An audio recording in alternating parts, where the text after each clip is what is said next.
Hello viewers, welcome to my channel freelancer Faisal. কেমন আছেন আপনারা? আজ আমরা দেখতে যাচ্ছি যে একটি টেবিলে স্টাইলিশ কীভাবে করা যায়। সিএসএস প্রপার্টি অ্যাপ্লাই করে আমরা কীভাবে স্টাইলিশ করতে পারি। সো আমরা গত পর্বে দেখেছি একটি সিম্পল টেবিল, যেখানে শুধুমাত্র নাম ব্যবহার করে জাস্ট একটা সিম্পল টেবিল তৈরি করেছি। তো আজ আমরা দেখব সিএসএস অ্যাপ্লাই করে এটা কীভাবে স্টাইলিশ করতে পারি। Okay, so let's get start with the video শুরু করার আগে আপনারা যেন আমার চ্যানেলটি সাবস্ক্রাইব করে রাখেনি, এখনই সাবস্ক্রাইব করে রাখুন, যেন আপনি আমার চ্যানেল থেকে ফ্রিল্যান্সিং বিষয়ের সকল তথ্য এখান থেকে পেয়ে যান। আমি এখানে ইতিমধ্যে ফাইবার বিষয়ক দু একটি ভিডিও আপলোড করেছি, সেখানে ফাইবারের অ্যাকাউন্ট কীভাবে তৈরি করতে হয় সেই সব কিছু সম্পর্কে আলোচনা করেছি। সো আপনারা যদি এই ভিডিওটা না দেখে থাকেন অবশ্যই দেখে ফেলবেন। সো ফাইবারে কীভাবে আর্ন করতে হয় ইন ফিউচারে আমরা সব কিছু এখান থেকে পেয়ে যাব, ঠিক আছে? সো আশা করি যারা সাবস্ক্রাইব করে রাখেননি সবাই সাবস্ক্রাইব করে রাখবেন। সো শুরু করি আমাদের আজকের ক্লাসটি। এখানে আমরা স্টাইলিশ করার জন্য আমরা আমাদের কোড এডিটর চলে আসবো। আমরা গত পর্বে দেখেছি যে কিভাবে একটা টেবিল তৈরি করতে হয়, জাস্ট টেবিলটুকু। হ্যাঁ, টেবিলে টিডি ব্যবহার করে কিভাবে আমরা এটা এইরকম একটা নর্মাল একটা টেবিল তৈরি করতে পারি।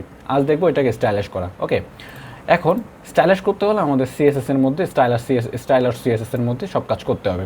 সো এইটাকে আমি হরিজন্টালে রাখছি আপনাদের দেখানোর সুবিধার্থে, আর এটাকে আচ্ছা এটা এখানে থাক। সো এখন আমরা প্রথমে যে কাজটা করবো সেটা হচ্ছে টেবিলটাকে আমরা মাঝ বরাবর আনবো। যে টেবিলটা আমরা রয়েছে দেখতে পাচ্ছি, এই টেবিলটা কিন্তু একদম লেফট সাইডে রয়েছে, আমরা একদম মিডল বরাবর আনবো প্রথমে। তো মিডল বরাবর আনার জন্য যে প্রপার্টিটা ইউজ করতে সেটা আপনাদের জানানো দরকার। হ্যাঁ, সো মিডল আনার জন্য যেহেতু টেবিল দেখতে পাচ্ছি, এই টেবিলটা কিন্তু এখান থেকে শুরু করে এই পর্যন্ত, তাহলে আমাদের কী করতে হবে, এই পুরো টেবিলটাকে আমাদের ধরতে হবে। সো পুরো টেবিলের মার্কআপটা কোন জায়গা থেকে কোথা থেকে কতটুকু সেটা আমাকে দেখতে হবে। সো পুরো টেবিলের মার্কআপটা হচ্ছে এই যে টেবিল শুরু করে এই টেবিল শেষ পর্যন্ত। তাহলে কী করতে হবে, অবভিয়াসলি আমাদের টেবিলটাকে কল করতে হবে। সো টেবিলটাকে কল করতে হলে টেবিল যেহেতু কোনো ক্লাসও না, আইডিও না, এটা জাস্ট একটা HTML এর ট্যাগ। তো HTML এর ট্যাগটাকে ধরতে হলে জাস্ট আমরা HTML এর ট্যাগকেই কল করব। টেবিল দিয়ে আমরা কার্লি ব্র্যাকেট শুরু করে শেষ করলাম। এরপর কি করব, আমরা এখানে উইথ ব্যবহার করব।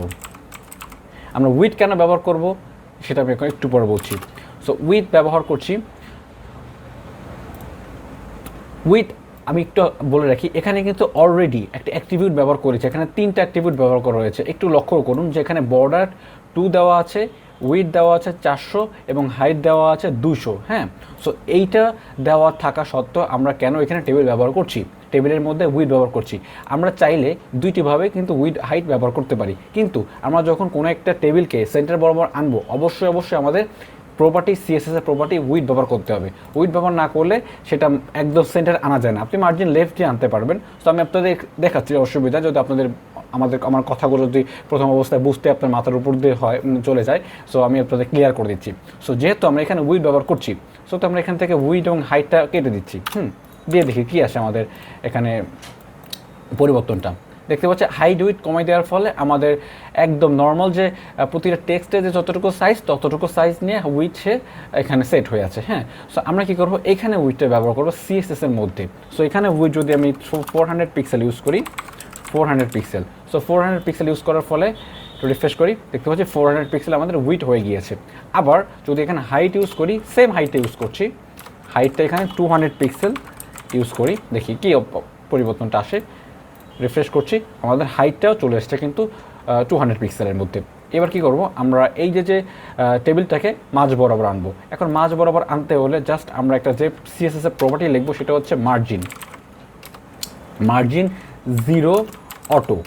মার্জিন 0 অটো লিখলে আপনার যত বড়ই কম্পিউটার হোক, যত বড়ই ডিভাইস হোক, অসুবিধা নেই, একদম অলওয়েজ সেন্টারে থাকবে। এবার আমরা যদি চাই যে আমাদের লেখাগুলো সেন্টারে রাখবো, তাহলে অবভিয়াসলি আমাদের টেক্সট অ্যালাইন সেন্টার করে দিতে হবে। টেক্সট অ্যালাইন সেন্টার, ঠিক আছে? তো টেক্সট অ্যালাইন সেন্টারের ফলে দেখুন আমাদের এই যে লেখাগুলো মাঝ বরাবর চলে আসছে, কি দারুণ। ওকে, এরপর আমরা দেখব যে এখানে যে বর্ডার দেওয়া আছে, এই নর্মাল যে বর্ডারটা দেওয়া রয়েছে দেখতে পাচ্ছি আমরা এখানে একটা কালো বর্ডার এবং পেছনে একটা ছাই কালারের একটা বর্ডার দেখতে পাচ্ছি, এটা দেখতে খুব আনপ্রফেশনাল লাগছে, ঠিক আছে? এইটাকে আমরা আরও প্রফেশনাল লুকটা দেওয়ার জন্য আমরা এখানে কলাস ব্যবহার করতে পারি। সো কলাস ব্যবহার করার জন্য আমরা এখানে বর্ডার কলাপস। বর্ডার কলাপস আমরা এই প্রপার্টিটা ইউজ করব এবং এর যে ভ্যালুটি হবে কলাপস। হ্যাঁ, COLLAPSE কলাপসটা ব্যবহার করার ফলে আমরা যদি রিফ্রেশ করে দেখি আমাদের যে বাইরে যে একটা বর্ডার ছিল ওইটা কিন্তু চলে গিয়েছে, দেখতে কিন্তু আরও সুন্দর লাগছে, দেখতে আরও স্ট্যান্ডার্ড লাগতেছে। হ্যাঁ, সো এইভাবে হচ্ছে আমরা নর্মালি টেবিলটাকে আমরা সাজাতে পারি।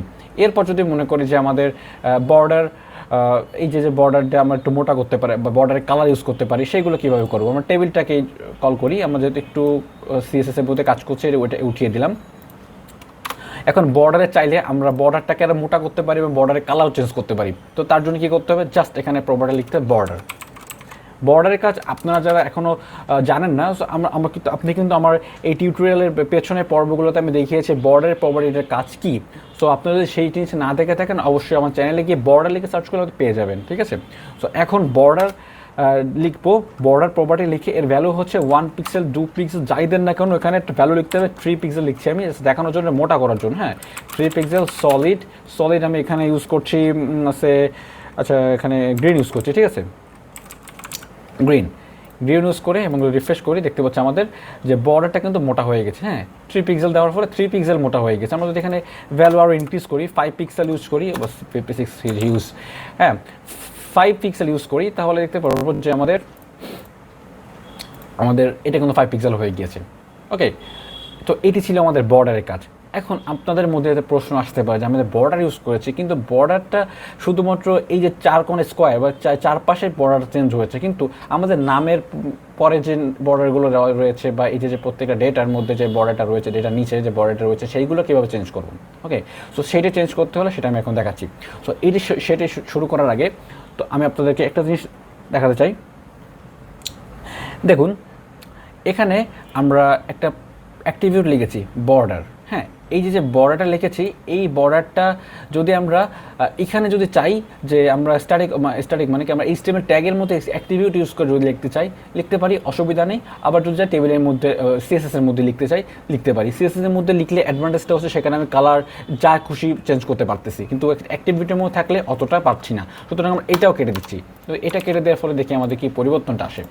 দেখতে পাচ্ছি আমাদের কিন্তু এই যে বাইরের যে ভিতরের যে বর্ডারটা রয়েছে, বর্ডারটা কিন্তু চলে গিয়েছে এবং এইটাকে কীভাবে আনবো এখন সেটা আমরা দেখব।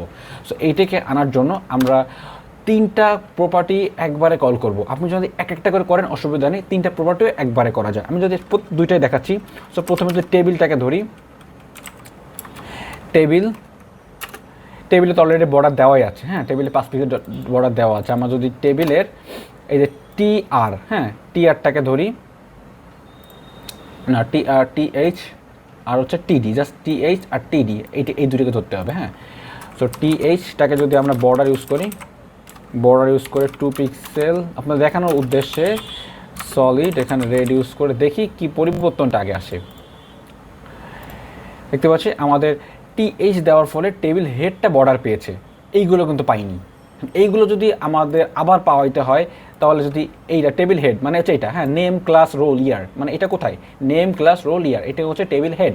তো টেবিল হেডটাকে কল করে দিয়েছে এখানে TH দ্বারা, তো তার বর্ডার দিয়েছে 2 পিক্সেল, যেটা অলরেডি পেয়ে গিয়েছে সেটা দেখতে পাচ্ছি।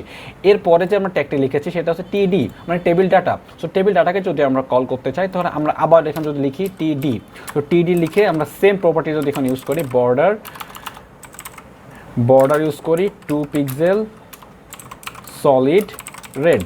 So 2 pixel solid red use করার ফলে যে পরিবর্তন দেখতে পাবো যে আমাদের সব কয়টা কিন্তু এখানে বর্ডার চলে এসছে। কিন্তু আমরা যদি এটাকে আরও স্পেসিফিক করতে পারি এবং আরও ন্যাস্টি করতে পারি, সো আমরা এই THটাকে আপনাদের দেখানোর সুবিধার্থে আমি একটু স্পেস নিয়ে একটু সময় নিয়েও যদি বোঝানো ট্রাই করছি। দেখুন এখানে THটাকে আমরা যদি একবারে লিখি TH, TD দুইটাই, ঠিক আছে? TH এবং TD দুইটারই সেম প্রপার্টি, যার ফলে আমরা সেম প্রপার্টিটা যখন ইউজ করতেছি সেহেতু আমরা দুইটাকে একসাথে লিখতে পারি। সো TH, TD লিখে কার্লি ব্র্যাকেট শুরু করে জাস্ট আমরা border 2 pixel solid red, 2 pixel solid red দিয়ে আমরা এই দুটাকে কেটে দিচ্ছি।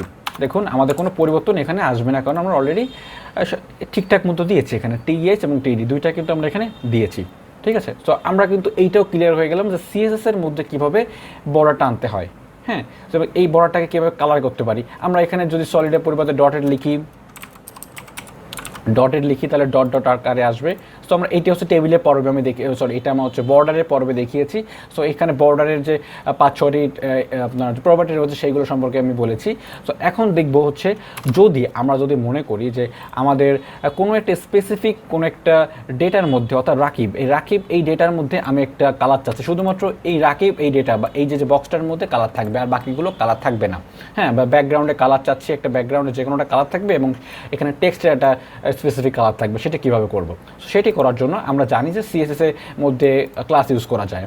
সো ক্লাস ইউজ করতে হলে আমাদের কোথায় ক্লাসটা ইউজ করব? রাকিব ইউজ করব। তো রাকিব কোথায় আছে সেটাকে আমার খুঁজে বের করতে হবে। রাকিব রয়েছে এই যে, হ্যাঁ, এই যে রাকিব টেবিল রোর মধ্যে। আমরা আরেকবার একটু ক্লিয়ার হই যে রাকিবটা কিন্তু একটা রো, এই যে একটা রো, আমি রাকিব কেন, এখানে নেম একটা রো, ঠিক আছে, নেম ক্লাস ইয়ার, হ্যাঁ, রোল ইয়ার, তারপরে ফয়সাল ক্লাস 10 রোল, এইটা একটা রো, এইটা একটা রো, এইটা একটা রো। তো রাকিবের রো কোনটি? রাকিবের রো হচ্ছে এটা, হ্যাঁ। তো রো মানে কি? টেবিল রো হচ্ছে আপনার যে লেফট থেকে রাইট পর্যন্ত যেটা দেখতে পাচ্ছি সেটা হচ্ছে রো। তো রোটা আমরা কল করার জন্য গত পর্বে দেখেছি TR লিখতে হয়। সো TR লিখে আমরা কি করেছি? টেবিল রো করেছি এবং টেবিল রোর মধ্যে যত ইনফরমেশন থাকবে TD, ঠিক আছে। সো টিডির মধ্যে কি রেখেছে? রাকিব 10 এবং ক্লাস 2 এবং ইয়ার 2021, ঠিক আছে। আমরা রোটাকে কী করবো? একটা ব্যাকগ্রাউন্ড কালার ইউজ করবো। তো রোটাকে ব্যাকগ্রাউন্ড কালার ইউজ করতে হলে রো এর মধ্যে একটা ক্লাস ইউজ করবো, ক্লাস। আপনি চাইলে এখানে আইডি ইউজ করতে পারেন, ক্লাস ইউজ করতে পারেন, ঠিক আছে। সো ক্লাস এবং আইডি নিয়েও কিন্তু আমার অনেক আগে ভিডিও তৈরি করা রয়েছে। সো এখন আমরা দেখব ক্লাসের ব্যবহারটা এখানে, হ্যাঁ। সো ক্লাস কীভাবে এখানে আমরা অ্যাপ্লাই করতে পারি। সো ক্লাস এখানে আপনি যে কোনো নাম ইউজ করতে পারেন। আমি এখানে রাকিব ইউজ করছি, জাস্ট রাকিব। তো রাকিব লিখে হাইফেন আন্ডারস্কোর দিয়ে আমি এখানে সিএসএস দিচ্ছি, হ্যাঁ, রাকিব সিএসএস। সো এইটাকে আমরা কপি করব, কপি করে এবার সিএসএসের মধ্যে আমরা, যেহেতু এটা ক্লাস সেহেতু আমরা ডট ইউজ করতে হবে, আমরা জানি। সো এখানে কার্লি ব্র্যাকেট শুরু করে এখানে ব্যাকগ্রাউন্ড কালার ইউজ করব, ব্যাকগ্রাউন্ড হাইফেন COLO। আর ব্যাকগ্রাউন্ড কালার হিসেবে আমি ইউজ করবো হচ্ছে এখানে অ্যাকোয়া কালারটা রয়েছে, অ্যাকোয়া কালারটা ইউজ করে দিচ্ছি। সো দেখি আমাদের কী পরিবর্তনটা আসে। ওয়াও, আমাদের কিন্তু অলরেডি এটা পরিবর্তন হয়ে গিয়েছে যে আমাদের রাকিবের ব্যাকগ্রাউন্ডটা আপনার স্কাই কালার হয়ে গিয়েছে। এবং আমি যদি মনে করি যে আমাদের রাকিবের যে টেক্সটটা, রাকিবের সম্পূর্ণ টেক্সটটা, হ্যাঁ, আমার একটা স্পেসিফিক কালার থাকবে। সো এটা সেটাও করতে পারি। যেহেতু আমাদের টেক্সট, আমি অলরেডি বলেছি টেক্সটের বেলা সবসময় কালার ইউজ করতে হবে। কালার ইউজ করলেই সে টেক্সটের পরে যায় পড়বে কালার। সো কালার হিসেবে যদি আমরা এখানে ইউজ করি, আচ্ছা রেড ইউজ করি, normal colour, common colour. So red use করে দেখতে পাচ্ছি আমাদের এটা কিন্তু রেড হয়ে গিয়েছে। বিষয়টা খুব চমৎকার, ঠিক আছে। আমরা যেটাকে কল করব সেটাই কিন্তু আমরা স্টাইলিশ করতে পারি। আমরা যদি মনে করি যে আমাদের শুধুমাত্র এই যে ক্লাসটা দেখতে পাচ্ছি, ক্লাসের মধ্যে ক্লাস 10টা শুধুমাত্র কালার হবে, সো এইটু চাইলে কিন্তু করতে পারি। এটা সম্পূর্ণ আপনার নিজের ব্যবস্থা, সিএসএস সম্পূর্ণ নিজের, হ্যাঁ। আপনি যত সুন্দর করে নিজের মতো করে ডিজাইনিং, সিএসএস মানে ডিজাইন যার ভিতর থেকে যেমনটা আসে ঠিক সেমনটাই কিন্তু তার প্রতিফলনটা ডিজাইনের যে আউটপুটে দেখতে পারি। সো আমরা দেখতে পাচ্ছি ফয়সালের নিচে ক্লাস 10 দেওয়া আছে। এইটাকে যদি কালার করতে চাই, নর্মালি আমরা এখানে একটা ক্লাস ইউজ করতে পারি। ক্লাস ইউজ করে এখানে লিখলাম হচ্ছে ফয়সাল, লিখলাম জাস্ট ফয়সাল লিখে এইটাকে আমরা কপি করছি, হ্যাঁ। কপি করে ফয়সালটাকে আমরা কী করবো? ক্লাস যেহেতু ইউজ করছি ডট ইউজ করবো, ডট ইউজ করে এখানে কালি ব্র্যাকেট শুরু করে শেষ করবো। এর মধ্যে আমাদের যদি ব্যাকগ্রাউন্ড কালার ইউজ করি, ব্যাকগ্রাউন্ড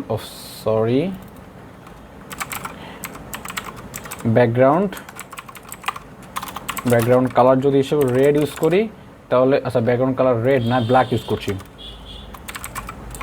ব্ল্যাক, হ্যাঁ। ব্যাকগ্রাউন্ড কালার ব্ল্যাক ইউজ করার ফলে দেখতে পারবো যে আমাদের ব্ল্যাক হয়ে যাবে এবং লেখাটা কিন্তু হাইড হয়নি, অবশ্য লেখাটা ভিতরেই আছে।